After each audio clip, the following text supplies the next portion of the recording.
रसूल को अपनी तरह बशर कहे, क्या जिंदगी में कभी तुम्हारे पास जिब्राइल आया है?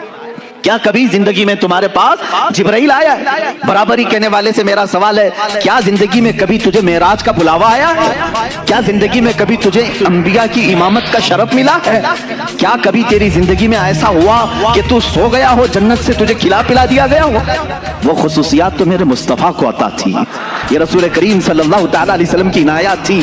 अल्लाह के नबी सल्लल्लाहु तआला अलैहि वसल्लम ईद की नमाज पढ़ाने के लिए मदीने से बाहर तशरीफ लाए हैं और खुले मैदान में नमाज पढ़ा रहे हैं। साहबा फरमाते हैं, जब तक मेरे आका सल्लल्लाहु तआला अलैहि वसल्लम खुतबा देते रहे, नमाज पढ़ाते रहे, आसमान का एक टुकड़ा अबर बनकर छांव पेश करता रहा, साया बनकर के साया अफगन रहा।